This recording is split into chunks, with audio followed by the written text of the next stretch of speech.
Donc voilà, on continue sur le chapitre 2. On a le chapitre 3, la commande des machines.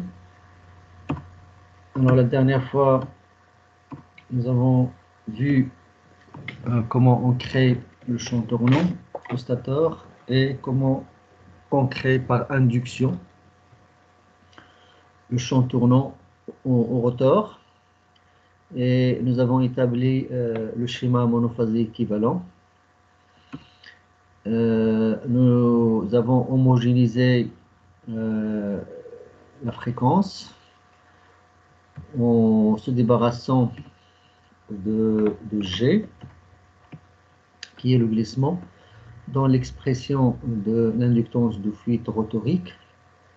Et la raison pour laquelle nous avons divisé la résistance du rotor par G, c'était de ramener, ou là de pouvoir ramener le rotor au stator, ou là ramener le stator au rotor, mais généralement le schéma le plus utilisé, c'est le schéma équivalent de la machine ramené au stator. Donc j'avais dit que pour pouvoir ramener le rotor au stator, il faudra homogénéiser la fréquence. C'est comme lorsqu'on établit l'équation mécanique d'un système, il faudra écrire le système avec la même vitesse de rotation. La même chose pour notre moteur asynchrone. Si on veut ramener les paramètres du rotor vers le stator, il faudra les exprimer dans la même fréquence. Donc, nous nous sommes débarrassés de G en divisant la résistance par G et la force électromotrice du rotor par G. Comme ça, on peut ramener sans problème le paramètre où il y a la fréquence, parce que le paramètre où il y a la fréquence, c'est l'inductance de fuite, l'inductance de fuite rotorique. Donc, on s'est débarrassé de G et on a ramené dans le schéma équivalent, on a ramené donc les paramètres du rotor vers le stator. On s'est débarrassé aussi de la force électromotrice du rotor. Et finalement, vous avez le schéma équivalent statique sur lequel on travaille généralement pour la commande scalaire de la machine asynchrone.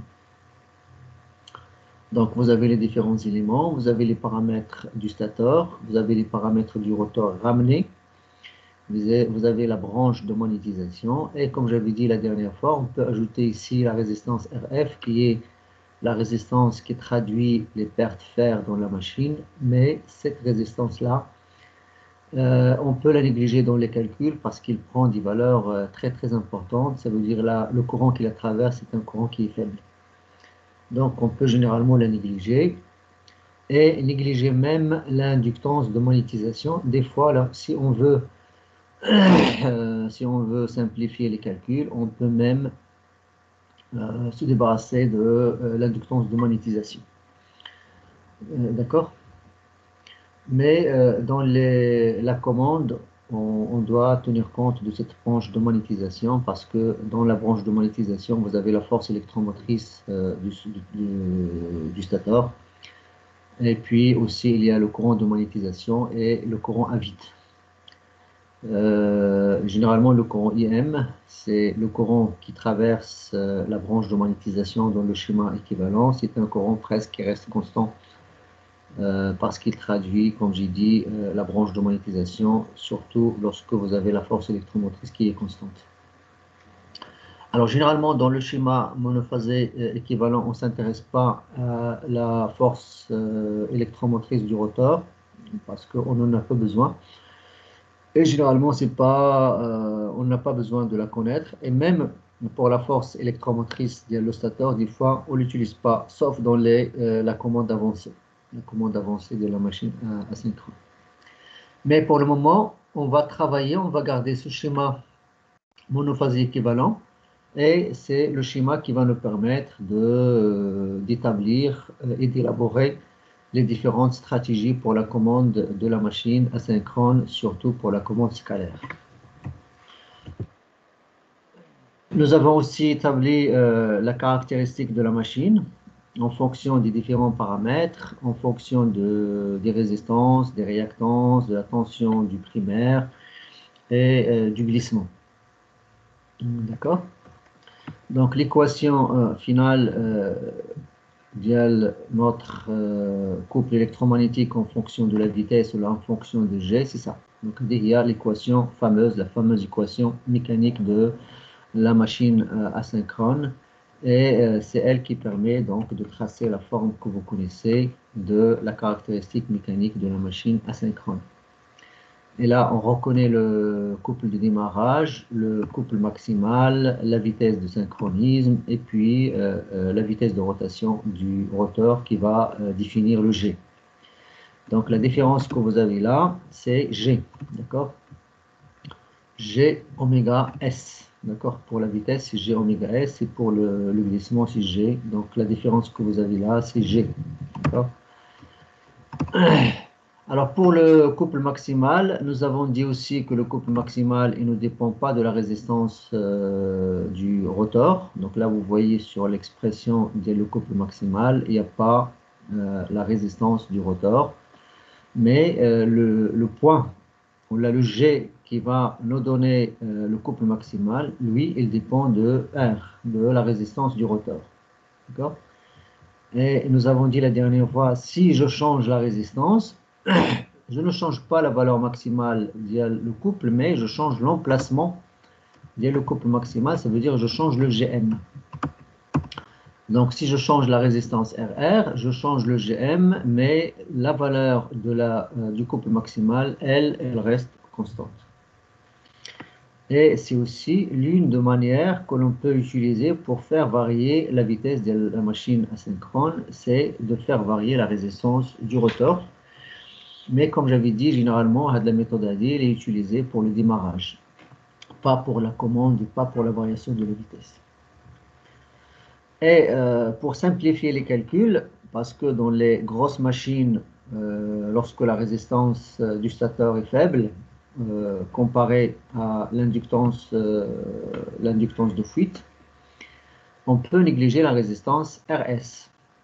Dans l'expression du couple électromagnétique, on peut négliger la résistance RS devant la valeur de la réactance de fuite totale. D'accord?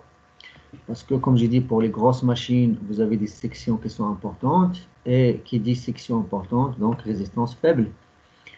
Et on peut, pour quelques exercices, ou là, pour la majorité des exercices, on peut utiliser la formule facile qui est la suivante. Donc, le couple électromagnétique divisé par le couple maximal, c'est 2 sur G. G, toujours, c'est l'inconnu.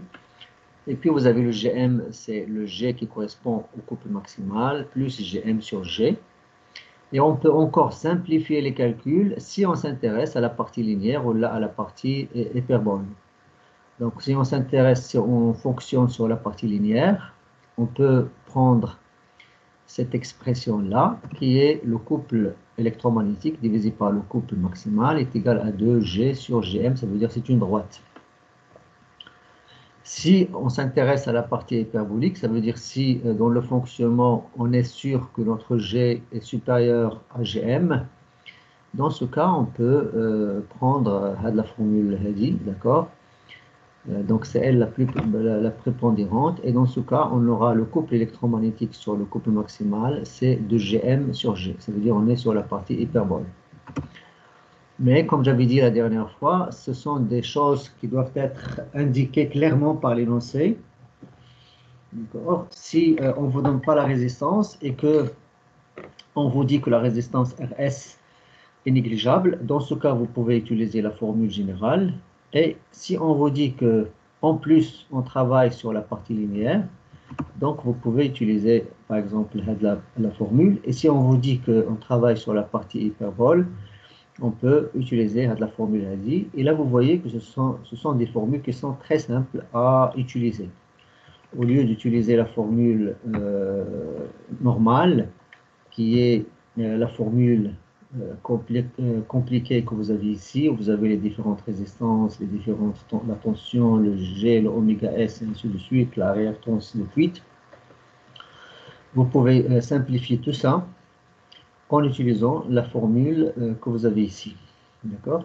Sachant très bien que pour des cas où vous avez la variation uniquement de la résistance du rotor, vous avez toujours de la partie elle est constante, ça veut dire le couple maximal il est constant. Et dans ce cas, vous pouvez considérer que cette partie-là, c'est une constante et la mettre ici, par exemple. D'accord? Et écrire que le couple électromagnétique, c'est une constante divisé par G, Gm plus et ainsi de suite. Donc, dans le cas où vous avez le couple maximal constant. Mais sachez très bien que le couple maximal aussi, il peut varier si, par exemple, si vous faites varier la tension. D'accord? Si vous faites varier la tension du stator, vous faites varier la valeur du couple maximal. Si vous faites varier la fréquence, d'accord, vous faites varier aussi la valeur le couple maximal. Donc faites attention pour cette valeur le couple maximal. Si on vous dit dans les énoncés qu'on change uniquement la valeur de la résistance du rotor, dans ce cas, le couple maximal il est constant, quelle que soit la valeur de la résistance rotorique. Mais si dans l'énoncé, vous avez par exemple la variation de la tension ou la variation de la fréquence, dans ce cas, le couple maximal n'est plus constant. Alors c'est pour cela que nous avons ici l'expression globale. Le couple électromagnétique sur le couple maximal est égal à 2. Voilà, qui n'est lequel le couple maximal constant. Dans ce cas, je peux aussi le mettre en constante ici et avoir le couple électromagnétique qui est proportionnel directement au G. D'accord? Mais faites attention aussi pour le Gm. Le Gm ptawa, ce n'est pas une constante. Le Gm, c'est la résistance du rotor divisée par la somme des réactances. D'accord? Donc, on peut encore simplifier, c'est la résistance du rotor divisé par X total. X total dans ce cas, c'est la réactance totale, la réactance le stator plus la réactance du rotor ramené. Donc voilà l'expression de l'EGM. Voilà, lorsque vous faites varier la résistance rotorique, vous faites varier le GM. Lorsqu'on fait varier la résistance du rotor, on fait varier GM. Si je varie par exemple la fréquence, parce que dans cette expression-là, il y a la fréquence, c'est L oméga S. Si vous faites varier la fréquence, vous faites varier aussi le GM. Donc faites attention pour l'équation que vous avez ici, d'accord? Il faut tenir compte de tout ça, d'accord? Ça dépend de l'exercice, ça dépend des données que vous avez. Le couple électromagnétique divisé par le couple maximal, c'est de G sur Gm. Et après, vous allez voir quels sont les paramètres qui sont constants et quels sont les paramètres qui sont variables. Selon l'application que vous avez, selon l'exercice que vous avez. Nous avons parlé du démarrage et ainsi de suite. Puis nous avons parlé de démarrage le moteur asynchrone à vague et puis le démarrage des moteurs asynchrone à cage. Et ainsi de suite. Et puis, nous avons parlé aussi donc des différents démarrages des moteurs asynchrone à cage. Il y a le démarrage étoile triangle. Alors, dans le démarrage étoile triangle, on divise la tension par racine de 3. D'accord? Lorsque vous démarrez en étoile, vous allez diviser la tension par racine de 3. Et en divisant la tension par racine de 3, vous allez diviser le couple par 3. Parce que vous avez le couple, il est proportionnel à V au carré, Vs au carré. Donc, si vous divisez la tension par racine de 3, donc vous allez diviser le couple par 3. Et comme ça, vous allez diviser aussi le courant de démarrage en proportionnel aux valeurs que vous avez ici. Donc, au lieu de démarrer par exemple à 6 fois le courant nominal, vous allez démarrer par exemple à 2 fois le courant nominal. Donc, dans ce cas, vous allez démarrer en douceur. Au lieu de démarrer avec un courant qui est très important, vous allez démarrer avec un courant qui est un peu acceptable. Et puis, vous avez le démarrage avec des inductances additionnelles et le démarrage avec transformateur ou l'autotransformateur. Vous commencez, je ne sais pas, est-ce que vous avez fait ça au TP? Mais lorsque vous démarrez le moteur asynchrone, vous allez démarrer avec un autotransformateur, avec une tension qui est faible. Et après, vous allez augmenter au fur et à mesure que la machine commence à tourner. Et puis, vous avez le démarrage avec convertisseur. Et ça, c'est le démarrage avec le démarreur. Donc, vous avez ce qu'on appelle les démarreurs. Et les démarreurs, c'est la solution la plus moderne pour démarrer un moteur asynchrone. Donc, ça permet de démarrer en douceur et de démarrer avec un courant qui est acceptable pour la machine. Donc, pour quelques types de démarrage que je viens de citer, il y a le démarrage par la résistance rotorique que nous avons déjà vu. Et puis, il y a aussi le démarrage avec inductance. D'accord? Vous savez très bien que si vous démarrez avec une résistance ici ou là, une impédance dans le rotor, donc là, dans le rotor, vous pouvez soit insérer des résistances ou là, insérer des inductances. C'est la même chose. Le seul objectif dans les deux cas, c'est de diminuer le courant de démarrage. Là, vous divisez soit par une résistance ou là, vous divisez par une réactance. Alors, si vous démarrez avec une résistance, vous allez perdre de l'énergie par effet Joule. Si vous démarrez avec des inductances, vous allez perdre plus d'énergie magnétique, plus d'énergie réactive. Donc, c'est la seule différence dans ce cas. Au lieu de démarrer avec des résistances additionnelles, vous allez démarrer avec des réactances additionnelles. Et de la même manière, vous allez réduire le courant par racine de 2, d'accord? Ou pas par la puissance de 2, d'accord? Dans les deux cas, soit vous démarrez avec la résistance, ou là vous démarrez avec la réactance. Dans les deux cas, vous allez réduire donc le courant de démarrage. D'accord? Donc le seul inconvénient pour le démarrage avec inductance, c'est que vous allez avoir plus d'énergie réactive consommée, plus de puissance réactive. Et puis vous avez pour le freinage, d'accord? Alors pour le freinage, il y a plusieurs manières pour freiner la machine asynchrone. Et on va détailler par la suite les différentes méthodes que vous avez ici. Donc, vous connaissez le freinage, soit on freine par exemple avec un frein moteur, avec un moteur frein. Et dans ce cas, c'est comme le frein de la voiture. Donc, vous avez des disques qui permettent de freiner la machine. Mais ça, c'est plus utilisé parce que c'est de l'histoire, c'est ancien et puis c'est pas optimal comme solution. Vous avez les autres méthodes pour le freinage, c'est par inversion de la phase. Et dans ce cas, ça s'appelle le fonctionnement à contre-courant. Vous allez permuter deux phases le stateur et on va changer la vitesse le champ tournant, d'accord? Parce que dans ce cas, vous allez avoir un champ inverse. Donc, au lieu de travailler avec le champ direct, le champ tournant direct qui tourne à la vitesse ωs, vous allez avoir le champ inverse. Le champ inverse, il va tourner avec une vitesse moins ωs. Donc, dans ce cas, on appelle fonctionnement à contre-courant. Donc, ça veut dire, au lieu de travailler avec une séquence directe, vous allez travailler avec une séquence inverse. Et vous le savez très bien, ça vous l'avez fait dans les systèmes triphasés. Lorsque vous inversez de phase, vous allez travailler avec le système inverse, au lieu de travailler avec le système direct.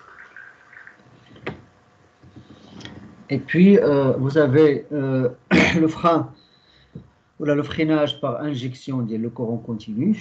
Et ça, nous allons l'expliquer tout à l'heure, pourquoi on peut freiner avec injection le courant continu. Ou là, par utilisation d'un convertisseur statique. C'est la même chose que pour le démarrage. On peut démarrer avec un convertisseur statique qui s'appelle un démarreur, mais on peut utiliser aussi un variateur de vitesse, comme nous avons vu dans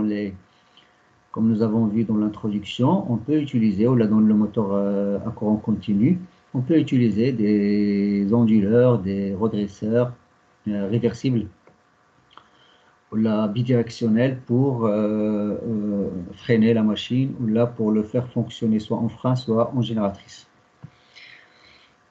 Alors pour l'inversion des phases, comme j'avais dit, lorsque vous inversez de phase, vous allez appliquer une séquence inverse des courants. Alors la séquence inverse de courant, elle va créer un couple inverse. qui va tourner dans le sens inverse au champ direct. D'accord? Alors, si le champ direct, c'est-à-dire au moment où vous avez la machine qui tourne, alors la machine elle tourne et puis vous allez inverser de phase. D'accord? Lorsque la machine tourne, elle est en mouvement de rotation. Et puis, qu'est-ce que vous allez faire? Vous allez imposer un champ tournant inverse. Donc, la machine, supposons qu'il tourne avec la vitesse, parce que la vitesse oméga R, généralement, il va suivre le champ tournant. Tout à l'heure, ça tournait dans le sens direct. Donc, le champ tournant est tourné dans oméga S. Donc, qu'est-ce qu'il va faire le rotor? Il va suivre le champ tournant, oméga S. Et puis, tout d'un coup, qu'est-ce que vous allez faire? Vous allez changer le sens de rotation dès le champ tournant. D'accord? Donc, le champ tournant, maintenant, qu'est-ce qu'il va faire? Il va tourner dans le sens inverse. D'accord? Alors, dans ce cas, à l'instant où vous inversez, c'est-à-dire à l'instant T0, où vous inversez les phases, qu'est-ce que vous allez avoir dans ce cas? Vous allez avoir un G qui est égal à quoi? Qui est égal à moins oméga S R sur oméga S. Ici, avec un signe moins. D'accord? Moins oméga S, moins oméga R sur moins oméga S. D'accord? Parce que la vitesse de synchronisme, il a changé. D'accord? Alors maintenant, qu'est-ce qu'il va faire le rotor? Le rotor, il va essayer, parce que le rotor, il va suivre le champ tournant. Le rotor, il doit suivre le champ tournant. Alors le champ tournant, maintenant, il est inversé. Alors qu'est-ce qu'il va faire la machine? Il doit changer de sens de rotation. Mais avant de changer le sens de rotation, qu'est-ce qu'il va faire? Il tournait par exemple avec une vitesse 1500 tours par minute. Maintenant, qu'est-ce qu'il va faire? Il doit tourner avec une vitesse de moins 1500 tours par minute. Alors, on sait très bien, la dernière fois nous l'avons dit, que la vitesse ne peut pas changer brusquement, parce que la vitesse, c'est quoi? C'est une intégrale, donc il doit changer dans le temps. Alors, changer dans le temps, ça veut dire quoi? Ça veut dire là, il est continu, donc il est à 1500 tours par minute. Qu'est-ce qu'il va faire? Il va décélérer, d'accord? Décélérer jusqu'à arriver à la valeur 0. Donc, on a c'était 1500 tours par minute dans le sens direct, donc il doit aller dans le sens inverse, ça veut dire qu'il doit s'inverser. Donc, à 1500 tours par minute, donc il va diminuer, décélérer jusqu'à 0, et après il va tendre pour tourner dans le sens inverse, vers la vitesse négative. Nous, qu'est-ce qu'on fait normalement dans ce cas? Si vous avez un système de détection, le passage de la vitesse à la valeur 0, dans ce cas, vous pouvez vous couper l'alimentation. Dans ce cas, vous avez un freinage, vous avez un frein par inversion de phase. Donc, ça veut dire, vous décélérez la machine. Lorsque la machine arrive à 0, dans ce cas, vous coupez complètement.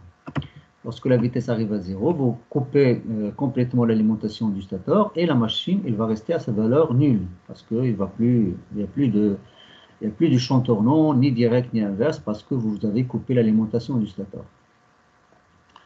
Et dans ce cas, vous avez ce qu'on appelle le freinage par inversion dial les phases. Mais comme j'ai dit, ce n'est pas un frein automatique parce que vous devez suivre la décélération ou la diminution de la vitesse. Lorsque la vitesse arrive à la valeur 0, vous devez couper l'alimentation. Donc, ce n'est pas quelque chose... bon, on peut faire ça automatiquement, c'est-à-dire faire un système qui permet de détecter le passage de la vitesse à 0, et à cet instant-là, vous coupez l'alimentation par un interrupteur. D'accord? Alors là, vous voyez que pour le frein, même si vous avez ici le moins et le moins, parce que ici vous avez le moins, donc il va donc il y a un G qui est supérieur à 1. D'accord? Parce qu'on a plus, d'accord? Donc dans ce cas, vous allez avoir un G qui est supérieur à 1. Et j'espère que vous voyez ça parce que le moins, il va se simplifier entre le haut et le bas. Et vous allez avoir un G qui est supérieur à 1. Donc si le moteur tourne à vide, ça veut dire au couple résistant nul dans le même sens que le champ tournant. Alors supposons maintenant que le G est presque nul. Bah, il n'est jamais nul parce que la dernière fois nous avons expliqué que la machine asynchrone ne peut jamais fonctionner avec un glissement nul, sinon la machine va s'arrêter. Donc si on suppose que G est proche de 0, ça veut dire que la vitesse d'oméga R tourne à la vitesse oméga S. Au moment où vous inversez les phases, vous allez avoir une valeur de G qui est proche de 2. D'accord? Presque égal à 2. Égal ma kaynash, d'accord?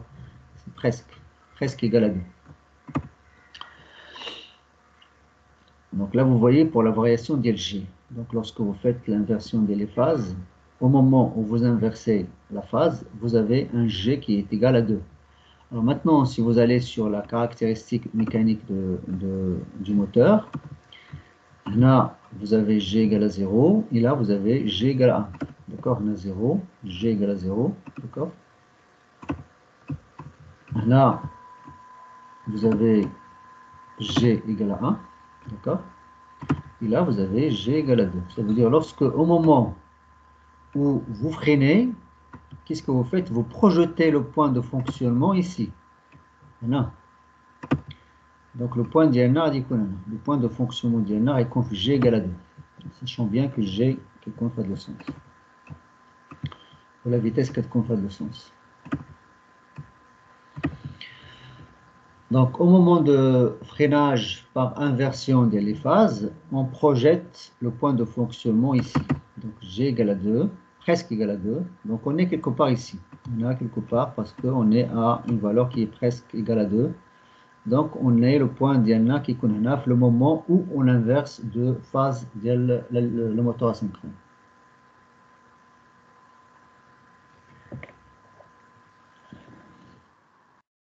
Alors maintenant, si on fait le calcul comme nous avons fait la dernière fois pour le démarrage, si on fait le freinage par inversion des phases, et si vous faites les calculs, ça vous pouvez le faire comme exercice, vous allez trouver que les pertes joules dans le rotor, c'est presque égal à 3 fois l'énergie cinétique. Donc pendant la phase et le freinage, même si vous travaillez avec un champ, avec un couple résistant nul, c'est-à-dire vous négligez les pertes, vous négligez les pertes par frottement, il n'y a pas de couple résistant. Au moment où vous freinez par inversion des phases, l'énergie thermique ou l'énergie par effet Joule qui est dissipée dans les enroulements de le rotor, elle est égale à 3 fois l'énergie cinétique qui était stockée dans les enroulements de la machine. Donc ça veut dire si vous avez la machine par exemple, il a un moment d'inertie J, d'accord, et que la machine tournait à la vitesse, presque à la vitesse de synchronisme, d'accord, oméga S. Donc, l'énergie qui est dissipée dans le rotor par effet Joule, ça sera égal à 3 fois ça. 3 fois l'énergie cinétique qui a été stockée dans les masses tournantes de la machine. Donc, cette énergie est 3 fois plus élevée que celle dissipée lors d'un démarrage à vide. Vous vous rappelez, lors d'un démarrage à vide, il n'y avait pas 3. Okay, je crois contraire. L'énergie dissipée dans les enroulements du rotor, c'était égal à l'énergie cinétique. Mais pour le freinage, c'est par inversion, je parle par inversion de phase. L'énergie qui est dissipée dans les résistances du rotor, c'est 3 fois l'énergie cinétique qui a été stockée dans les masses tournantes. Alors, l'énergie radie, normalement, c'est dans le cas où vous négligez toutes les pertes. Alors, si vous freinez avec un couple résistant important, dans ce cas, vous allez dissiper plus. Vous allez dissiper de l'énergie radie et vous allez dissiper aussi une énergie qui est équivalente au couple résistant de la charge. Alors, ce mode de freinage n'est alors utilisé que pour les moteurs de faible et moyenne puissance. D'accord? Sinon, si vous avez des grosses machines, dans ce cas, vous allez avoir plus d'énergie cinétique et vous allez avoir plus d'énergie qui sera dissipée dans les résistances du rotor. Car il sollicite fortement le moteur et le réseau. Pour les entraînements, parce que toute la puissance que vous avez là, elle vient aussi du réseau, d'accord, du réseau d'alimentation. Alors, pour les entraînements de grande puissance, on lui préfère un freinage par injection le courant continu dans l'enroulement du stator. Et ça, on va l'expliquer tout de suite. C'est quoi le freinage par injection d'un courant continu dans l'enroulement statorique? Donc, pour le freinage, comme j'avais dit, il y a le freinage par inversion des phases deux phases le stator, ou là, Pardon.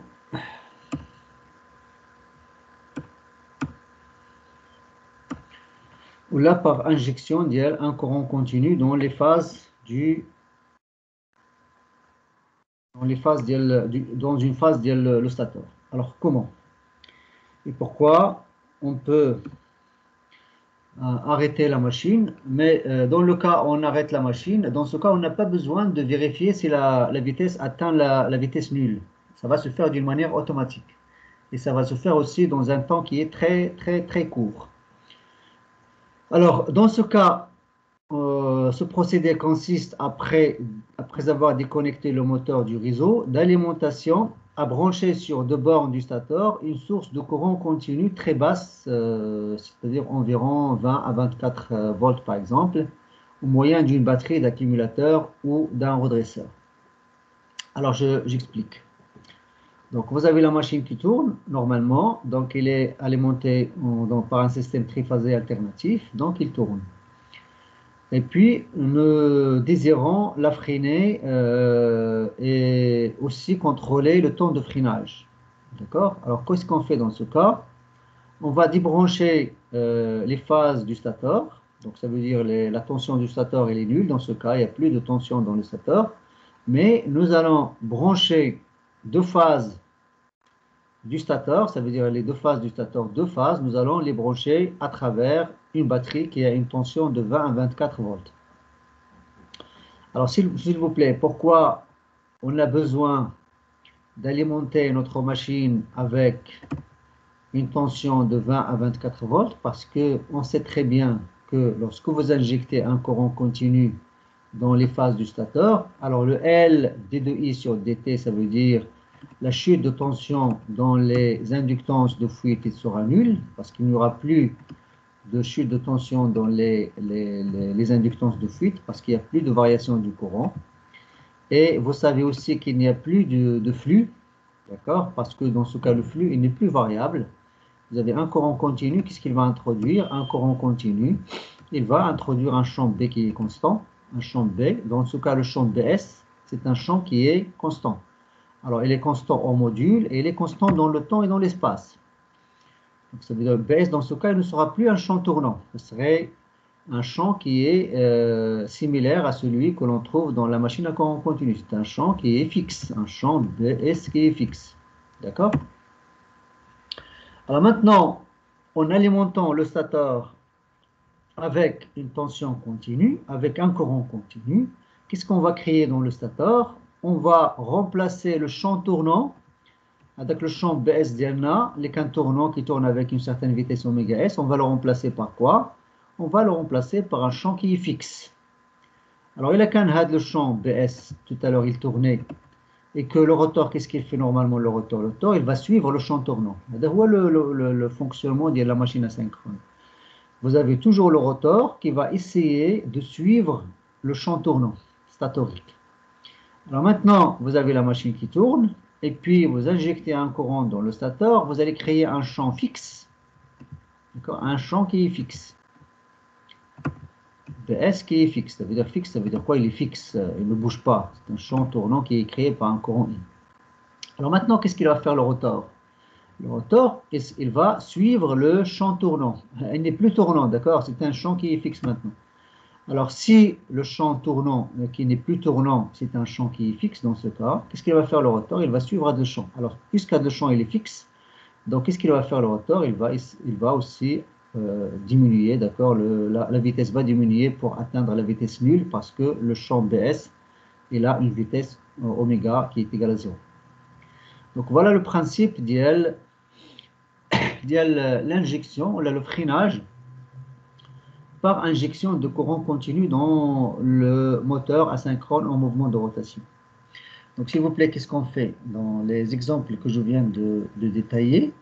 C'est que vous avez un moteur qui tourne et qu'on aimerait annuler, ou là, on aimerait le freiner. Alors, soit on le freine par la méthode de l'inversion des phases, comme nous avons vu dans l'exemple précédent, ou là, on peut le freiner par ce qu'on appelle injection de le courant continu dans le stateur. Alors, l'injection de le courant continu dans le stateur, qu'est-ce qu'il va créer? Il va créer un champ BS qui est fixe.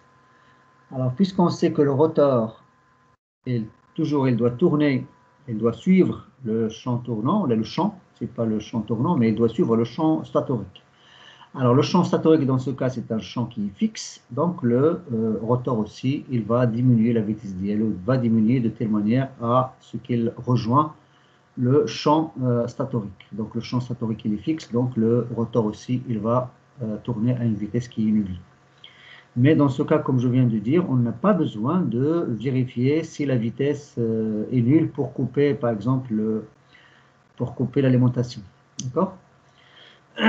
Dans ce cas, on peut ne pas couper l'alimentation et laisser le stator alimenter et vous avez donc la machine qui va s'arrêter à la vitesse nulle. Mais comme j'ai dit, il faut faire attention, une fois la machine s'arrête, il faut couper le courant, il faut couper la tension continue. Bon, si la valeur est la quantité, on risque d'avoir un courant qui est important. Parce que dans ce cas, vous allez avoir le courant qui va circuler dans le stator, c'est quoi? IS. Ça sera égal à quoi? Ça sera égal à la tension que vous avez, la tension continue, soit 20 ou la 24, divisé par quoi? Divisé uniquement par la résistance du stator. Et on sait très bien que la résistance du stator, c'est quelques 0, ohm. Donc, si vous avez la machine qui est en arrêt et que vous continuez à alimenter avec une tension, même s'il est faible, vous allez diviser par une résistance qui est faible. C'est la résistance via le stator et dans ce cas, vous risquez d'avoir un courant qui est important dans le stator. Donc, une fois la machine s'arrête, il faut couper l'alimentation pour ne pas saturer les circuits magnétiques de la machine ou là, du stator de la machine asynchrone. Donc, voilà pour les modes de freinage. Donc, les modes de freinage, c'est on peut freiner par un frein mécanique. Comme j'ai dit, c'est plus d'actualité. Vous avez le freinage par inversion de phase du stator, ou là, vous avez freinage par injection le courant continu dans deux bornes le stator. Et puis, vous avez le freinage par les convertisseurs statiques. Le freinage par variateur de vitesse. Ça, on en a déjà mentionné dans la partie introduction, le chapitre 1, où là, dans la partie le moteur à courant continu, il y a possibilité de freiner par un variateur de vitesse. Alors maintenant, pour les performances en régime statique, donc ce sont les performances que l'on connaît si on ne s'intéresse pas au comportement dynamique. Et si on fait par exemple la simulation sur MATLAB, on simule par exemple la machine asynchrone par le schéma monophasé équivalent que vous connaissez et que nous venons d'établir, ce cas. Donc on va aboutir à, si on prend par exemple des valeurs que vous avez ici, une tension de 460, une résistance RS, une résistance de le rotor ramené, une résistance de l'inductant, une résistance de fuite le rotor, le stator, une LM, ça veut dire la réactance de magnétisation, la fréquence, le nombre de paires de pôles. Si vous simulez tout ça sur MATLAB, qu'est-ce que vous allez avoir? Vous allez avoir, par exemple, le couple qui va avoir cette forme, d'accord? Donc ici, en fonction de G. En fonction de G, donc vous allez avoir la forme de le couple de Wahda. Vous allez avoir, par exemple, le courant le stator, il va varier de cette manière-là. Ça veut dire là, vous avez le démarrage. On a le démarrage. On a le démarrage ديالنا هو هذا le démarrage ديالنا كيبدا من G égale 1. Donc le démarrage ديالنا كيجي في هذا le sens ماشي هذا le sens هذا parce que là on n'est pas dans le temps, on est en fonction de G. Donc le démarrage ديالنا كيبدا avec un courant qui est très fort et puis finalement on arrive à la vitesse de synchronisme. La vitesse de synchronisme, ça veut dire presque G égale presque à 0, d'accord là. La même chose pour le couple. Vous voyez comment varie le couple en fonction de G. Là, on est au démarrage, d'accord? Et puis, on arrive au fonctionnement nominal en fonction le couple résistant qu'on a. Mais généralement, si on travaille avec un couple résistant nul au démarrage, dans ce cas, on va arriver à un point qui est. La même chose pour le courant IR, il va suivre la même forme que celle du courant IS, d'accord? Donc, là, c'est le démarrage. Et là, vous voyez que le courant, c'est un courant qui est très, très important au démarrage et puis il va tomber à une valeur qui est acceptable lorsque la machine tourne à la vitesse presque de synchronisme. Donc, à deux, ce sont les performances en régime statique. Ça veut dire, qu'est-ce qu'on fait? On va prendre des points lorsque la machine va se stabiliser. Ça veut dire, je fais par exemple varier là, au démarrage, je prends par exemple un oscilloscope et puis je regarde comment varier le couple et comment varier le courant rotorique, comment varier le courant statorique en fonction du G. D'accord?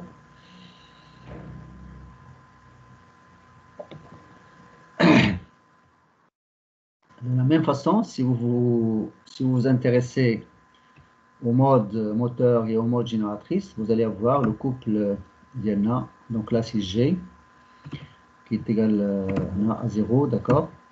Et là, c'est le fonctionnement en génératrice et là, le fonctionnement en moteur. Dans ce cas, vous avez G qui est supérieur à 0. Et pour le fonctionnement en génératrice, vous avez le G qui est inférieur à 0. Donc, ce sont les performances en régime statique. Et après, vous allez comprendre pourquoi on parle des performances en régime statique et les performances en régime dynamique. Parce que là, on va prendre des points lorsque le fonctionnement est stable, c'est-à-dire lorsque le fonctionnement est stabilisé. On ne s'intéresse pas à comment on passe, par exemple, de cette valeur-là à cette valeur-là. Ce sont des points, d'accord, que l'on mesure lorsque la machine est stabilisée, le fonctionnement est stabilisé, d'accord. Mais comment on passe d'un point vers l'autre, ça, c'est le comportement dynamique, d'accord. Comment je passe d'un point ici vers un point qui est là, ça, c'est le comportement dynamique. Et nous allons voir après que le comportement dynamique, il peut prendre des formes quelconques. D'accord? Alors, vous avez aussi pour le rendement, vous voyez comment varie le rendement. Alors, le rendement maximal, vous vous rappelez très bien, lorsque nous avons parlé le rendement, nous avons dit que le rendement, il est toujours inférieur à 1 moins G. Parce que ça, c'est le rendement maximal que la machine peut avoir. Le rendement maximal que la machine peut avoir, c'est 1 moins G. Donc, ça veut dire si vous avez un G, par exemple, si vous fonctionnez avec un G qui est important, supposons que vous avez un G qui est égal à 0,4, d'accord? Alors, ce glissement-là, il est très important. Ça veut dire 40%. Mais chez 0,04, parce que 0,04, c'est 4%. Voilà, si vous travaillez par exemple avec un G qui est égal à 0,4, dans ce cas, ça veut dire 40%, et dans ce cas, vous allez avoir un rendement maximal qui est 60%. Donc, ça veut dire que, quel que soit l'effort que vous faites, et qu'il soit donc la solution que vous faites, vous n'allez jamais dépasser, dans ce cas, vous n'allez jamais dépasser un rendement de 60%, parce que c'est le plafond. 1 moins G, c'est le plafond, c'est le rendement maximal que l'on peut avoir. Mais dans la réalité, le glissement d'Yanna, c'est qu'on voit le rendement d'Yanna en fonction de G, il faut tenir compte dans ce cas des pertes mécaniques, les pertes joules et ainsi de suite. Et dans ce cas, vous allez toujours avoir une différence entre ce couple maximal qui est 1 moins G et le couple et le rendement réel qui est dans ce cas inférieur à 1 moins G. D'accord? Donc, si vous êtes à un G qui est égal à 1, un G qui est égal à c'est quoi? Un G est égal à 1, ça veut dire que vous êtes au démarrage. Donc, il n'y a plus, la vitesse elle est nulle. Alors, si la vitesse est nulle dans ce cas, donc il n'y a pas de couple, il n'y a rien. Donc, dans ce cas, le rendement c'est 0. La même chose ici, pour le rendement. Alors, le rendement, dans ce cas, le G égale à 0. Alors, le G égale à 0. Dans ce cas, oui, vous avez un rendement d'IL presque 100%, mais vous allez consommer 0. Alors, vous consommez 0, vous sortez avec 0, et dans ce cas, vous allez avoir un rendement qui est maximal, mais avec des zéros, d'accord? Mais généralement, le rendement de la machine, c'est un rendement qui est inférieur à moins G, et on sait très bien que le G, il est toujours différent de 0. Il est toujours différent de 0 parce que la machine asynchrone ne peut pas fonctionner à la vitesse du synchronisme. Le rotor ne peut pas tourner à la vitesse du synchronisme. Ça pour la première partie de la commande de la machine asynchrone où nous avons nous avons établi donc, le schéma monophasé équivalent, nous avons parlé du couple, nous avons parlé de démarrage, de freinage. Maintenant, nous allons parler de ce qu'on appelle la commande scalaire.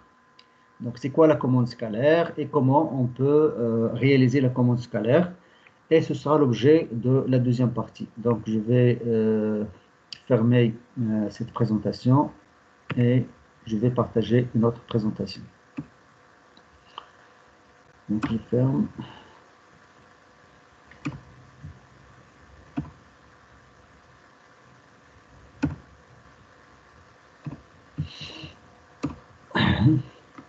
Voilà, alors on est sur la... Je vais partager.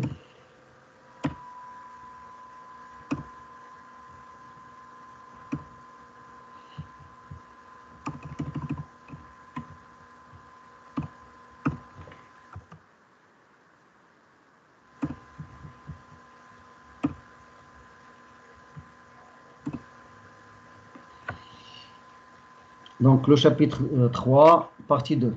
D'accord, du chapitre 3. Et comme j'ai dit, donc, nous allons voir ce qu'on appelle la commande scalaire.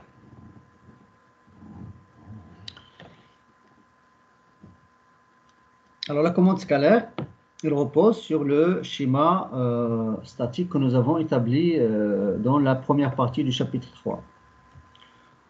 Voilà le schéma qui va nous servir comme base pour la commande scalaire. Donc la commande vectorielle, c'est autre chose, ce sera un autre chapitre. Là, ce sera une autre partie du chapitre 3. Mais pour le moment, on va parler de ce qu'on appelle la commande scalaire. Alors la commande scalaire, elle va reposer sur quoi? Il va reposer sur les valeurs efficaces.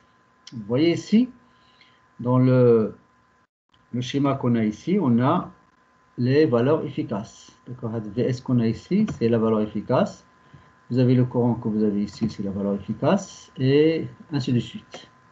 Donc, même lorsque nous avons établi le couple électromagnétique, nous avons écrit le couple électromagnétique en fonction de la valeur efficace de la tension. Donc, la commande scalaire, elle repose sur le schéma monophasé équivalent en régime statique. Et puis, qu'est-ce qu'il utilise? Il utilise les grandeurs efficaces ou les grandeurs maximales. D'accord? Alors, ça veut dire, dans ce cas, on ne s'intéresse pas au comportement dynamique. On ne s'intéresse pas au comportement transitoire de la machine. Et la commande, normalement vectorielle, il va s'occuper de cette partie-là. Donc, la commande scalaire, comme j'ai dit, je répète, il repose sur ce schéma monophasé équivalent qui est un schéma en régime statique. D'accord? Maintenant, si je regarde comment on fait varier la vitesse via le point de fonctionnement, ça veut dire faire varier la vitesse de rotation, ça veut dire changer le point de fonctionnement. Et ça, je le répète toujours, s'il vous plaît, pour les étudiants, je dis toujours que changer le point de fonction, changer la vitesse de rotation, ça veut dire changer le point de fonctionnement. Regardez ici, vous avez le couple résistant. D'accord? Le couple résistant, il est toujours constant. Mais c'est constant dans la valeur d'ILO, elle est une constante conforme. Donc, si le couple, si la caractéristique de la charge, elle est constante, elle est donnée par le constructeur, elle ne peut pas changer. Dans ce cas, pour changer le point de fonctionnement, donc je dois le changer sur la caractéristique de la charge. Donc, lorsque je change le point de fonctionnement, je dois le changer sur la caractéristique de la charge. Alors, pour pouvoir travailler sur la caractéristique de la charge, je dois transformer, ou là je dois changer, ou là je dois varier la caractéristique mécanique de notre moteur. Comme nous avons fait dans la machine à courant continu, pour changer la vitesse, on change le point de fonctionnement. Pour changer le point de fonctionnement, il faudra changer la caractéristique du moteur. Pour changer la caractéristique du moteur, il faudra changer un paramètre normalement qui influence la caractéristique du moteur. Alors, la caractéristique du moteur normalement, il est tracé pour quel paramètre? Il est tracé pour Vs égale à une constante. Il est tracé pour une fréquence constante. Elle est tracée pour une résistance rotorique constante et elle est tracée pour un nombre de paires de pôles constante. Alors, pour le nombre de paires de pôles, on ne va pas en parler parce que les paires de pôles de la machine en fonctionnement, ça c'est. Il y avait les années 50, les années 70, il y avait changement le nombre de paires de pôles en fonctionnement. Mais c'est plus une méthode qui est utilisée parce que actuellement nous avons les composants de l'électronique de puissance, nous avons les variateurs et nous avons de l'électronique pour faire varier la vitesse de rotation de la machine. Donc, faire varier le nombre de paires de pôles et ne plus d'actualité. Parce que dans ce cas, on doit changer la machine, on change même de machine des fois. Au lieu de travailler avec une machine avec 2 paires de pôles, on travaille avec une autre machine avec 4 paires de pôles et ainsi de suite. Mais à savoir que la caractéristique d'IANA, la caractéristique de la machine asynchrone, elle est paramétrée par les 3 paramètres que vous avez ici. Donc vous avez une tension du stateur constante, vous avez une fréquence statorique constante, et puis vous avez une résistance rotorique constante. Donc on a les éléments sur lesquels on peut agir. Donc on peut même ajouter la résistance du stator, et ajouter les inductances, mais le fait de changer la résistance du stator ou les inductances de fuite, on ne peut pas les changer, d'accord? Les inductances de fuite, elles sont ce qu'elles sont.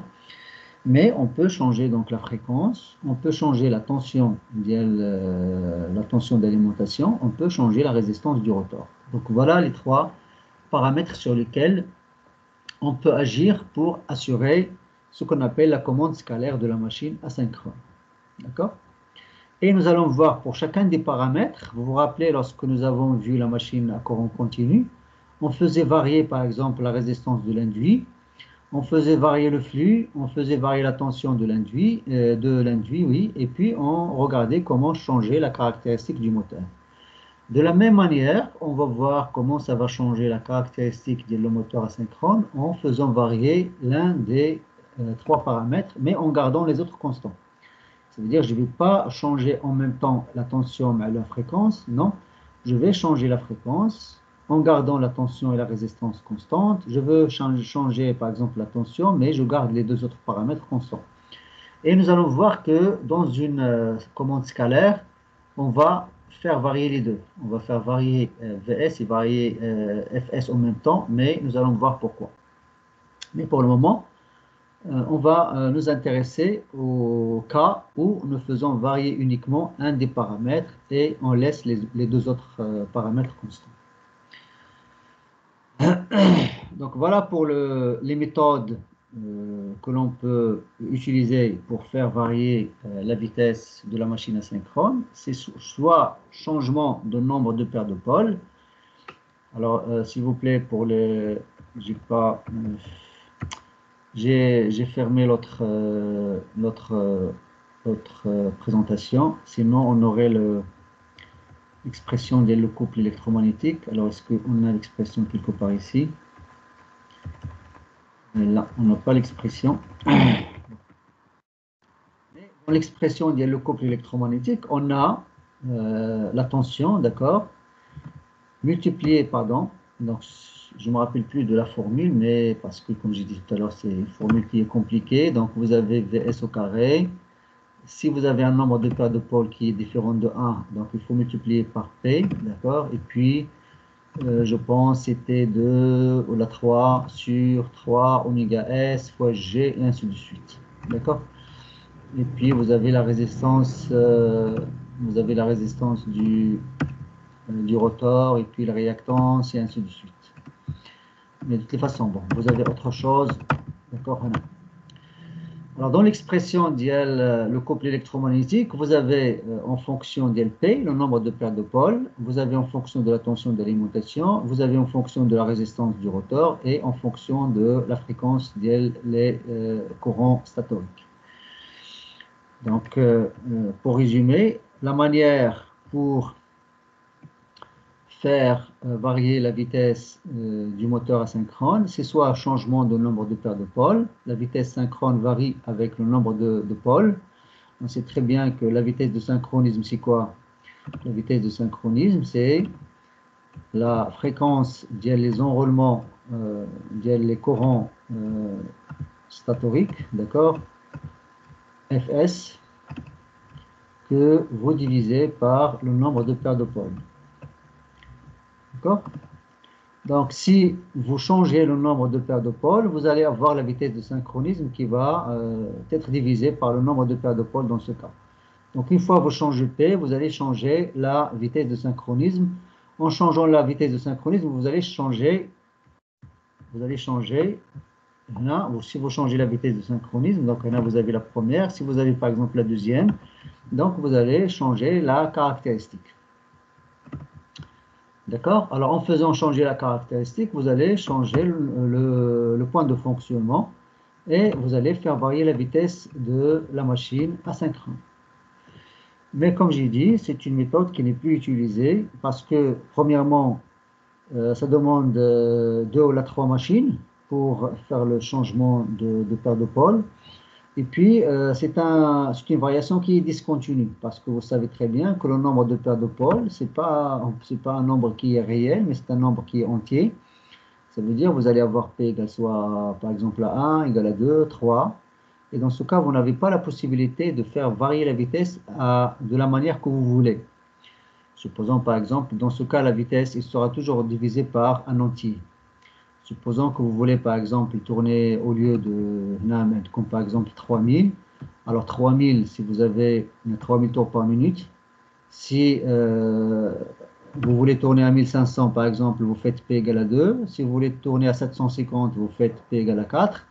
Mais si vous voulez tourner à une vitesse qui n'est pas divisible par 3000, par exemple, vous voulez tourner à 1700 tours par minute, dans ce cas, vous n'allez pas trouver le nombre de paires de pôles qui sera équivalent à 1700 tours par minute.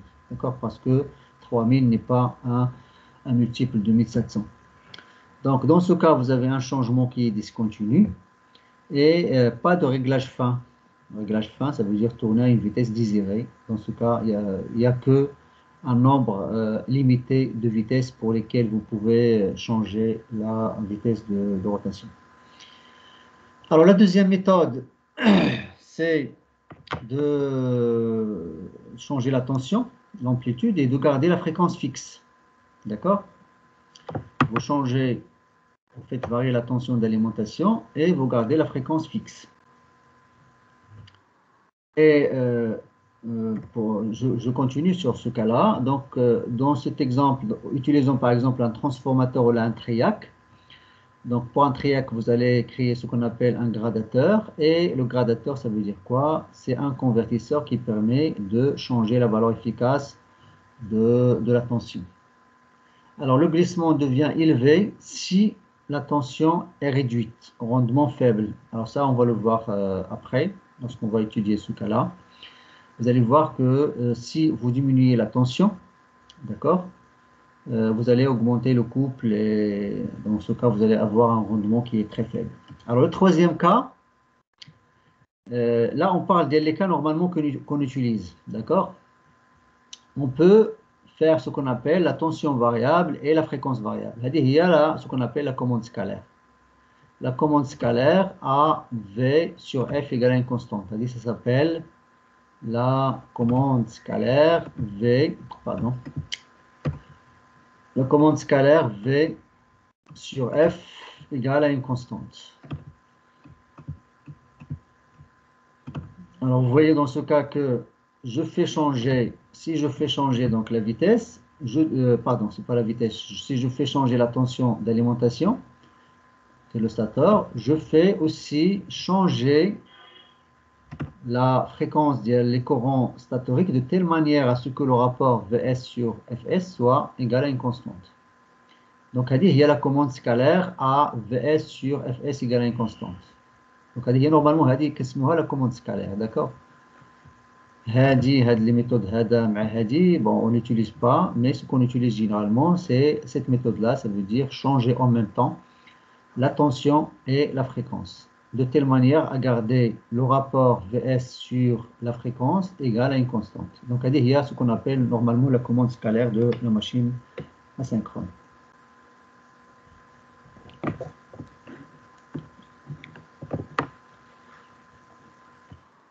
Voilà. Donc, pour les moteurs à rotor bobiné, on peut faire recours à, donc ça on en a déjà parlé, c'est de faire varier la résistance du rotor. Donc, si vous faites changer la vitesse, si vous faites changer la résistance du rotor, vous, comme j'avais dit tout à l'heure, la valeur maximale du couple reste constante, mais ce que vous changez uniquement le GM. Vous changez le glissement qui vous donne le couple maximal.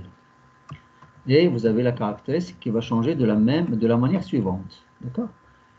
Chaque fois que vous changez la résistance du rotor, vous allez augmenter, si par exemple vous augmentez la résistance, vous allez augmenter le GM. Donc en augmentant le GM, vous allez déplacer la place ou l'endroit d'IL, le couple maximal, et vous allez changer la caractéristique. Alors supposons que vous avez un couple qui est constant, un couple résistant constant. Dans ce cas, vous allez changer la vitesse, vous allez faire varier la vitesse en faisant varier la résistance que vous allez insérer dans le rotor. Donc, vous insérez une résistance variable au bord de le rotor et vous ajustez la valeur de la résistance pour qu'il vous donne la vitesse désirée. Et là, vous voyez que c'est un réglage qui est fin. Donc, on peut assurer, dans ce cas, on peut assurer un réglage qui est fin. Donc, quelle que soit la vitesse que vous désirez, vous pouvez avoir une résistance qui va vous donner cette vitesse. D'accord? Alors, si vous avez un couple qui est constant, vous avez la relation suivante. Ça, on peut le voir dans les exercices. Pour chaque, c'est-à-dire si vous voulez calculer le point de fonctionnement, pour un couple constant, je dis, d'accord? Si vous avez un couple résistant variable, vous avez un couple résistant, par exemple, qui a une forme hyperbolique, dans ce cas, l'expression hadi ne pas valable. Donc, l'expression hadi reste valable uniquement si vous avez un couple résistant qui est constant. Dans ce cas, vous allez avoir, par exemple, si vous avez le G1, il est là, d'accord? Et que vous avez le G2 Wahada. Donc, vous avez les deux, ils sont liés par l'expression suivante. Donc, G2 sur G1, c'est R plus R additionnel. Là aussi, je peux remplacer tout ça par R2 et là par R1. D'accord? Ça, on l'a pris pour le cas où vous avez le G1 qui correspond à la résistance additionnelle est égale à 0. Donc, si vous avez la résistance additionnelle, elle est nulle. D'accord? Dans ce cas, la résistance a dit, donc vous avez, si vous voulez calculer un G2, quelle que soit la valeur de G2 d'Yana, donc vous pouvez utiliser cette formule-là. Alors, ce type de réglage, il présente des inconvénients, d'accord? Alors, l'inconvénient de ce système réside évidemment dans le fait que la puissance transmise aux résistances additionnelles est totalement perdue. Donc, ce qui diminue le rendement de l'installation, parce que il y a une grande partie de la puissance qui est transmise au rotor qui est consommée sous forme de perte joule dans la résistance additionnelle. Donc, dans ce cas, vous allez avoir un rendement qui est faible.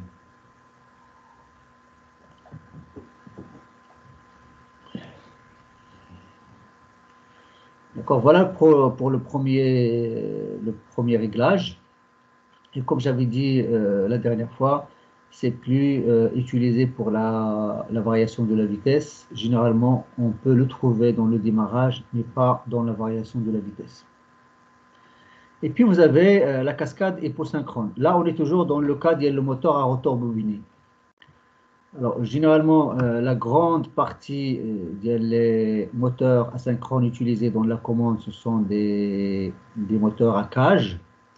Donc, les méthodes que je viens de citer maintenant, ce sont des méthodes qui sont utilisées uniquement pour des moteurs asynchrones à rotor bobiné et qui ne sont pas utilisées pour la machine à cage. Donc, les autres méthodes que nous allons voir, on va les voir pour la machine à cage, où tous les types de la machine asynchrone. Mais les deux types, ça veut dire le réglage par résistance variable au rotor et par la cascade hyposynchrone, ils sont uniquement utilisés pour le moteur à rotor bobiné. Bon, alors c'est quoi la cascade hyposynchrone? La cascade hyposynchrone, c'est dans le cas où vous avez le rotor qui est lié au réseau, d'accord? Vous avez le rotor et le stator qui sont tous les deux reliés au réseau, d'accord? Donc là, le rotor lié au réseau à travers de la cascade hyposynchrone et en même temps vous avez le réseau qui va alimenter le stator. Alors puisque vous avez un rotor qui est bobiné, donc vous avez trois phases et je peux alimenter ici par exemple un redresseur et à travers un redresseur je vais me connecter au réseau à travers un onduleur et un transformateur. Donc ça s'appelle actuellement, on appelle ce type de réglage, c'est double alimentation, un moteur à double alimentation. D'accord? Moteur à double alimentation, dans ce cas, ça veut dire quoi? Ça veut dire que vous avez le stator et le rotor qui sont alimentés tous les deux par le réseau. D'accord? Alors, dans ce cas, en agissant sur l'angle d'amorçage l'éthérestor que vous avez ici, d'accord? Donc là, vous avez un onduleur. En agissant sur l'angle alpha que vous avez ici, donc je peux commander le courant qui est, c'est-à-dire qui est échangé entre le rotor et le réseau. En agissant sur l'angle qui est là, l'angle d'amorçage, je vais agir sur la tension. En agissant sur la tension, j'agis sur le courant. En agissant sur le courant, j'agis sur la puissance. Et en agissant sur la puissance, je vais agir sur la vitesse de rotation. D'accord? Donc, le rôle ou le principe de la cascade hyposynchrone. La cascade hyposynchrone, c'est que le rotor et le stator ils sont alimentés tous les deux par le réseau. Ce n'est pas alimenté. Vous avez le stator qui est alimenté par le réseau, mais vous avez le rotor, il peut être alimenté comme il peut injecter sa puissance dans le réseau. Alors ça veut dire que le rotor dans ce cas, soit il peut recevoir de la puissance du réseau, comme il peut injecter de la puissance dans le réseau. Alors, si le moteur injecte de la puissance dans le réseau, dans ce cas, la vitesse va diminuer, d'accord? Dans le cas, parce que dans ce cas, le moteur, il va injecter de la puissance, donc ça veut dire qu'il va se comporter comme, je dirais, comme un générateur. Mais lorsque le moteur ou le rotor reçoit de la puissance du réseau, dans ce cas, la vitesse va augmenter. Donc là, vous voyez comment on peut utiliser la cascade hyposynchrone pour faire varier la vitesse du moteur asynchrone. Donc, en contrôlant, en régulant le flux de puissance entre le rotor et le réseau, je peux faire varier la vitesse de rotation de notre machine. Donc voilà pour la cascade hyposynchrone. Alors là, ce sont les méthodes normalement qui sont utilisées pour le rotor bobiné. Maintenant, nous allons passer à la commande qui est utilisée pour tous les types de la machine asynchrone et surtout pour la cascade, pour la machine à cage. D'accord, la machine asynchrone à cage. Alors, le premier type pour toutes les machines, comme j'ai dit, et surtout pour la machine à cage. La machine asynchrone à cage, c'est la tension variable et la fréquence fixe. Alors, s'il vous plaît, lorsque je parle de la fréquence fixe, ça veut dire que la vitesse de synchronisme, elle est fixe. La vitesse de synchronisme, elle est fixe, ça veut dire que le point A, le point A, elle reste constant. D'accord? La fréquence fixe, ça veut dire la vitesse de synchronisme, elle est la même, quel que soit le fonctionnement. Changer la résistance, changer la tension. Si vous gardez la fréquence via les courants statoriques constantes, vous allez garder le point A constant. Ça veut dire toutes les caractéristiques, ils vont partir à partir de ce point. Alors maintenant, on fait changer la tension. Alors supposons qu'on commence de la tension nominale et puis on commence à diminuer la tension. Alors là, vous voyez que la caractéristique, il commence à s'abaisser. À l'âge, on sait très bien que le couple électromagnétique il est proportionnel à Vs au carré. D'accord? Donc là, par exemple, vous divisez, je ne sais pas pourquoi, par un tiers, et puis là, vous divisez par un A. Donc, mais sachez que chaque fois que vous diminuez la tension, vous allez diminuer le couple par Vs à la puissance 2. D'accord? Pourquoi? Parce que, comme j'ai dit, le couple il est proportionnel à la tension au carré. Donc là, vous voyez que si vous avez ici un couple résistant, d'abord le couple CRDNA, pour changer la vitesse de rotation, on fait changer la tension, on fait varier la tension, et en faisant varier la tension, je fais varier le point de fonctionnement. Donc, la méthode d'y faire varier seulement la tension et garder la fréquence fixe, il y a un risque. Le risque, c'est que pour les petites tensions, si vous diminuez la tension jusqu'à un certain point, vous risquez de dépasser, au-delà d'avoir un couple maximal qui est inférieur au couple résistant. D'accord? Si vous avez un couple maximal qui est inférieur au couple résistant, dans ce cas, notre machine n'a pas assez de capacité en couple. Et comme j'avais dit la dernière fois, il faut que la machine possède une certaine capacité en couple. Parce qu'on a la capacité en couple qui dira pour pouvoir fonctionner normalement. Le couple d'Yana, regardez par exemple pour ce point-là, vous avez la capacité en couple, elle est très importante. Le point de fonctionnement d'Yana et nous avons encore assez de couple, d'accord, pour faire fonctionner notre machine. Regardez ici, vous avez la capacité qui commence à diminuer, la capacité en couple qui commence à diminuer, et là, on est à la limite, d'accord? Donc lorsque vous êtes là, ça veut dire déjà, vous arrivez à la limite et vous risquez d'avoir un décrochage. Le décrochage, normalement, il est obtenu lorsque vous avez le couple résistant est supérieur au couple maximal. Ça veut dire que notre machine, elle n'est plus capable d'entraîner la charge. D'accord? Et un autre inconvénient dans ce cas, c'est que le glissement, il devient très important. Regardez le glissement. Parce que le glissement, c'est quoi? Le glissement, c'est la différence entre la vitesse de rotation et la vitesse de synchronisme. Donc, regardez là, ça commence à prendre une valeur qui est très importante. Chez Chican, de la partie. D'accord? Donc, là, vous avez le glissement. Et le glissement, ça traduit quoi? Le glissement, ça traduit le rendement. Donc, une fois que vous avez un glissement qui est très important, vous allez avoir un rendement qui est très faible.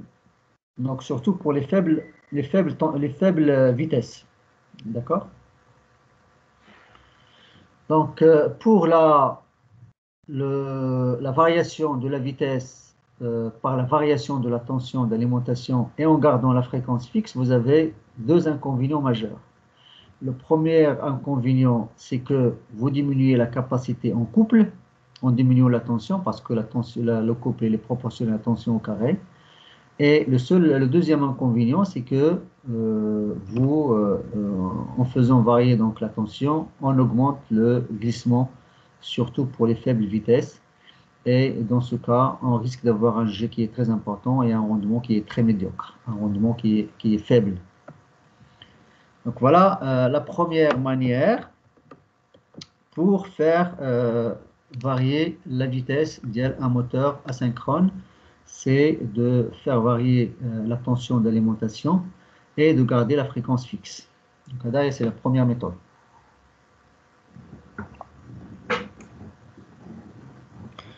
Donc pour la deuxième méthode, donc là, déjà, on peut continuer sur ce que nous avons dit tout à l'heure pour la méthode Hadi. Donc, dans le cas, par exemple, où vous avez, regardez, dans le cas où vous avez un couple qui est variable, un couple résistant variable, donc là, il y a aussi un autre risque, c'est de tomber sur la partie qui n'est pas linéaire, parce que généralement, on cherche à avoir un fonctionnement sur la partie linéaire. Et la partie linéaire, c'est la partie la plus stable pour le fonctionnement. D'accord? Pour un fonctionnement stable, on doit fonctionner sur les parties linéaires. D'accord? Si on fonctionne sur la partie qui n'est pas linéaire, on est sur la zone instable.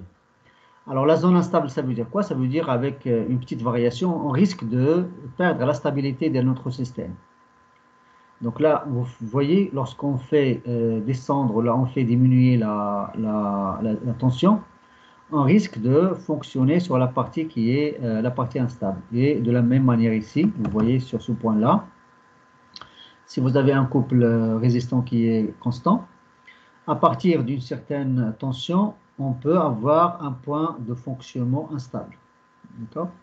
Par exemple, là, vous avez la tension nominale. Là, vous avez 0,8 fois la tension nominale. Et là, vous avez 0,6 fois la tension nominale. Déjà, à 0,6 fois la tension nominale, on risque d'avoir un fonctionnement instable.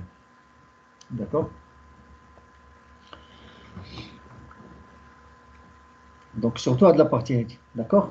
À de la partie rédite, c'est un fonctionnement instable. Là, vous vous rappelez, lorsque nous avons parlé et nous avons fait un exercice là-dessus, pour avoir un fonctionnement stable, il faut que la dérivée du couple résistant par rapport à la vitesse soit supérieure, soit supérieure à la dérivée du couple moteur par rapport à la vitesse. Mais dans notre cas, l'instabilité, donc, il peut se reproduire ici. Dans les deux cas, les cas que vous avez ici. Et dans les cas que vous avez ici, si vous regardez, vous avez la dérivée le couple résistant par rapport à oméga, donc il est inférieur à la dérivée le couple moteur par rapport à oméga. D'accord, et puis vous avez aussi l'inconvénient des forts glissements qui vont causer des rendements qui sont faibles. Alors maintenant, alors il y a une méthode qu'on n'a pas signalée, d'accord? C'est dans le cas où vous avez la tension fixe et la fréquence variable. Alors est-ce que je l'ai? Je vais voir. J'ai pas mentionné, on n'a pas, j'ai pas. Bon, normalement, c'est une méthode aussi, c'est de faire varier la fréquence et de laisser la tension fixe, d'accord?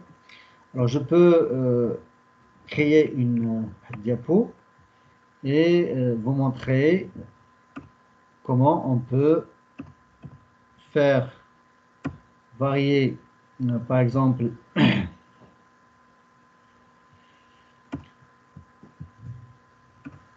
comment on peut avoir donc le fonctionnement pour le cas où on fait varier la fréquence et on laisse la tension constante.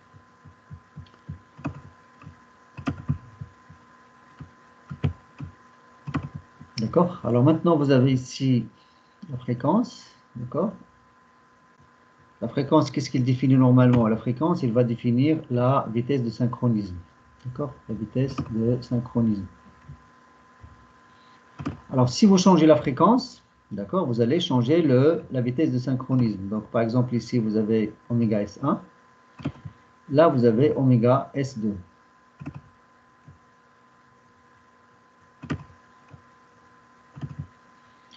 Et de la même manière, vous allez avoir des caractéristiques qui sont décalées, d'accord? Mais le problème, c'est que dans ce cas, le problème, c'est dans le couple maximal, d'accord? Le couple maximal aussi, il dépend de oméga S. Si vous vous rappelez bien, si vous gardez la tension constante et si vous diminuez, par exemple, vous changez la fréquence, dans ce cas, le point maximal, il va aussi varier, d'accord? Alors, vous allez avoir les parties linéaires. Normalement, la partie linéaire, elles seront perpendiculaires. Elles seront parallèles, pardon. Mais il faudra voir quelle est la variation d'IL, la valeur maximale en fonction d'IL oméga S. Et pour cela, il faudra revoir l'expression d'IL, le couple maximal, en fonction des autres paramètres pour voir comment ça va changer le couple maximal. D'accord? Alors, mais généralement, si vous diminuez la fréquence, vous allez augmenter le couple maximal. Parce que si vous vous rappelez très bien, vous allez avoir Vs au carré, d'accord? Vs au carré, et puis en bas, vous allez avoir quelque chose comme oméga S, et ainsi de suite, d'accord? Donc, si la vitesse de synchronisme diminue, vous allez avoir la pulsation, la fréquence de synchronisme qui va diminuer de ce côté-là, et puis le couple maximal qui va augmenter. Mais quelle est la limite? Donc, il faudra étudier ça en détail. Mais ne perdons pas trop de temps sur ce point-là, parce que la méthode qui nous intéresse le plus, c'est la méthode qui est connue comme commande scalaire de la machine asynchrone, c'est lorsqu'on fait varier la tension et la fréquence en même temps. D'accord? Voilà. Alors, la seule possibilité de réglage continu de la vitesse du moteur à cage consiste à modifier la vitesse du champ tournant. D'accord? Alors, cette variation qui est possible au moyen d'un convertisseur de fréquence permet d'effectuer un réglage de vitesse dans de bonnes conditions de rendement. Elle est de plus en plus souvent employée. L'inversion du sens de rotation et le fonctionnement en génératrice sont possibles. Nous allons voir tout ça en détail après. Alors, pour garder un couple électromagnétique constant, parce que c'est ce qui nous intéresse. Ce qui nous intéresse, c'est de garder un couple maximal constant. Donc, il ne faut pas que le couple maximal soit affecté par la variation de la vitesse. D'accord? Alors, pour garder un couple électromagnétique constant, en modifiant la vitesse, il faut simultanément, avec la modification de la fréquence d'alimentation F du stateur, modifier la valeur de la tension d'alimentation. Ça veut dire que je dois faire varier en même temps, simultanément, les deux paramètres qui sont la fréquence et la tension d'alimentation. D'accord? Et nous allons voir comment on peut faire varier la fréquence et la tension d'alimentation et quel est l'élément qui va nous guider dans cette variation-là. Alors maintenant, on va revenir aux équations. On sait très bien que la force électromotrice le stateur est égale à une constante fois la fréquence fois le flux. D'accord? Donc, pour garder une force électromotrice constante, d'accord, on doit garder, pour garder le flux constant, donc on doit garder le terme ADA qui est constant, d'accord, parce qu'on sait très bien que le flux, c'est quoi? Le flux, c'est la force électromotrice le stateur divisé par la fréquence, parce qu'il y a ici une constante, d'accord, il y a une constante ici. Donc, si, pour garder le flux constant, alors généralement, si on garde le flux constant, on va garder le couple maximal constant. D'accord? Si on garde le flux constant, on garde le couple électromagnétique constant, maximal constant. D'accord? Donc, pour garder le flux constant, on doit toujours garder la force électromotrice divisée par la fréquence constante. Et on sait très bien qu'il y a une petite chute de tension entre Vs et Es qu'on peut négliger, d'accord? Et prendre l'approximation suivante que ES sur F, ça veut dire la force électromotrice du stateur divisée par la fréquence, est égale à la tension d'alimentation divisée par F. Donc, on fait cette approximation, d'accord? Qui est une approximation qui est acceptable jusqu'à une certaine limite. Donc, l'approximation elle est valable lorsque vous avez des tensions qui sont importantes. Une fois vous descendez au-dessous d'une certaine limite, dans ce cas, vous allez voir que la chute de tension elle peut devenir très importante parce qu'on sait très bien que vous avez la résistance du stateur et puis vous avez l'inductance de fuite et là vous avez la force électromotrice. Là vous avez la tension d'alimentation du stateur. D'accord? Et là, vous avez la force électromotrice, ES. Alors, la force électromotrice, on ne peut pas la mesurer par un voltmètre, mais on peut mesurer la tension VS, parce que la force électromotrice, on peut la calculer par des calculs, mais pas par des mesures. Donc là, vous avez XS, qui est l'inductance de fuite du stateur, et là, vous avez la résistance RS du stateur. Et là, vous avez un certain courant qui est consommé, qui est le courant IS. D'accord? Alors, pour des grandes valeurs de VS, on peut dire que très bien, on a la tension VS qui est égale à ES parce que généralement la chute de tension est 4 et on peut dire que VS égale à ES.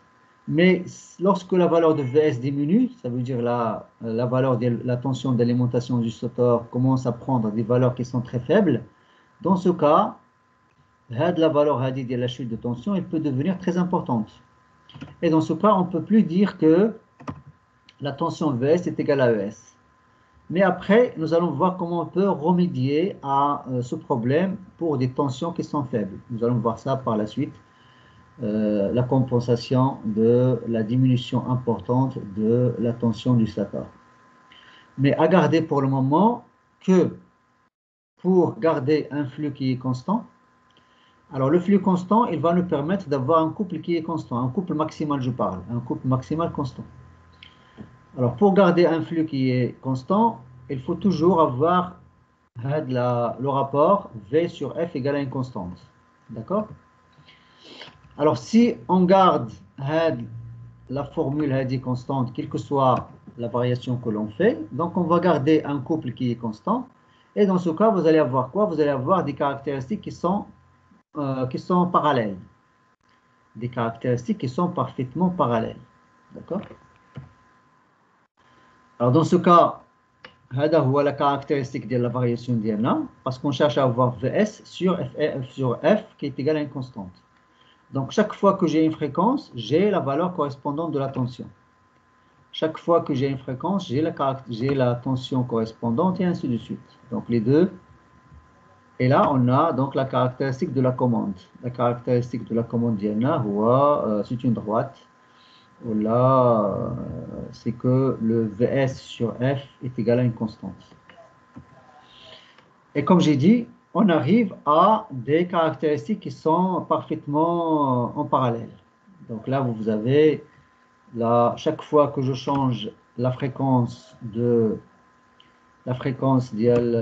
l'alimentation des courants rotoriques, je change aussi la tension. En changeant la tension et en changeant la fréquence en même temps, je garde la valeur ici constante.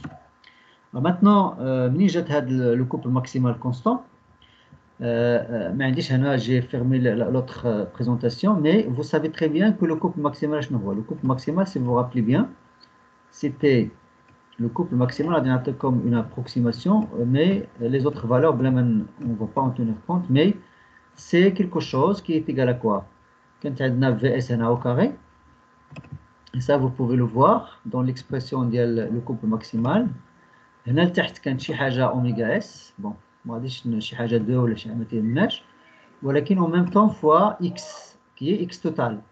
Alors شنو هي x total? X total هي اوميغا s fois L total. L total dans ce cas c'est l'inductance de fuite totale, ça veut dire ديال le rotor plus le stator. دونك عندنا شي دي فالور اخرين هنا ما كيهموناش هما لان ما فيهمش لا فورس ما فيهمش لا تونسيون ما فيهمش la fréquence. D'accord? Alors là vous voyez que le couple maximal il est proportionnel à quoi? Le couple maximal il est proportionnel à Vs sur oméga s au carré. Donc pardon. Mais vous avez le couple maximal, il est proportionnel à Vs sur oméga s au carré. D'accord? Donc ça veut dire quoi? Ça veut dire si vous gardez Vs sur oméga s constant, vous allez avoir un couple maximal qui va toujours rester constant. Donc c'est pour ça que vous avez l'exigence d'avoir Vs sur Fs ou la oméga s est égal à une constante. C'est pour pouvoir garder le couple maximal constant. D'accord?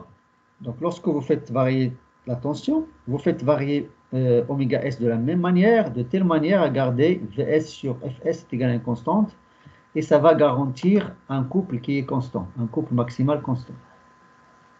C'est pour ça que vous avez les caractéristiques elles sont en parallèle. Alors, cette fois-ci, si vous avez par exemple une caractéristique de la charge qui est comme ça, je passe. Donc, si vous avez une caractéristique de charge ou une caractéristique de le couple de la charge qui a cette forme-là, regardez le G comment il est. Pour ce point-là, vous avez le G ouada. Le G, ça veut dire le glissement. Donc, le glissement d'Yana ouada. Maintenant, si vous changez le point de fonctionnement, vous allez avoir le G d'Yana ouada. D'accord, le G ouada. Mais pas le G ouada, mais le G ouada, d'accord, parce que vous avez changé la vitesse de synchronisme. Donc là, regardez que le rendement, elle reste le même presque.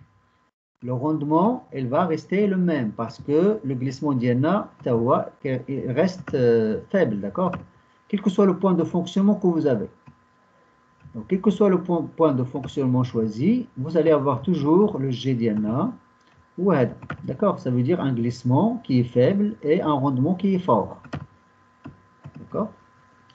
Donc là, vous voyez déjà l'avantage ce qu'on appelle la commande scalaire à V sur F est égal à une constante.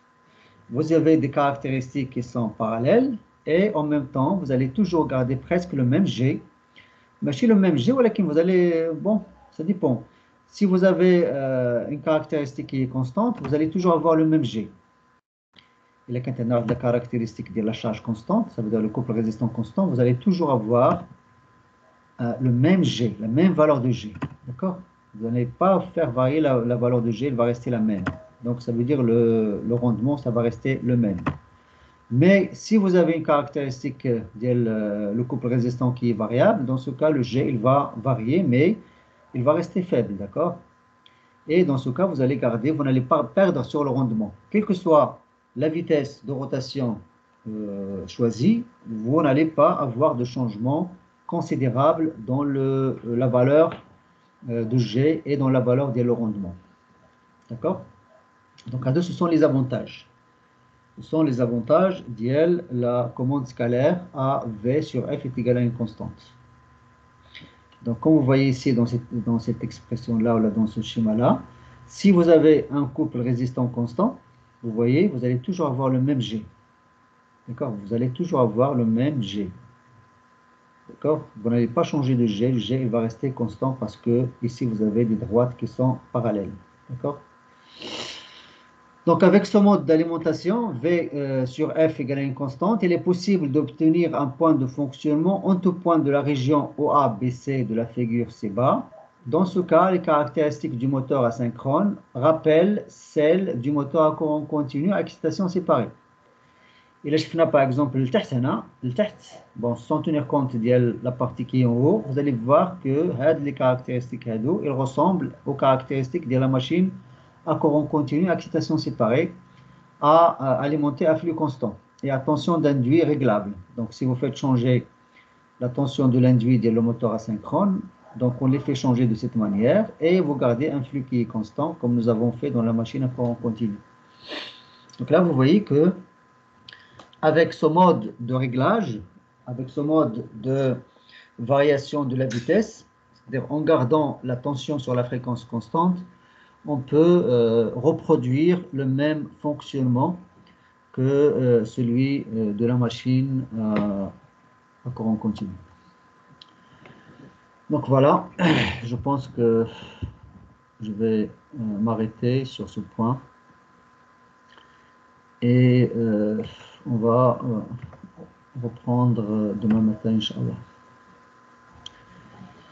Donc, je vous dis bonne soirée et à demain, Inch'Allah. Donc, si vous avez des questions, les Haja, vous pouvez les écrire et les poser comme questions et je peux en répondre demain matin, Inch'Allah. Donc, voilà, je vous dis bonne soirée et à demain.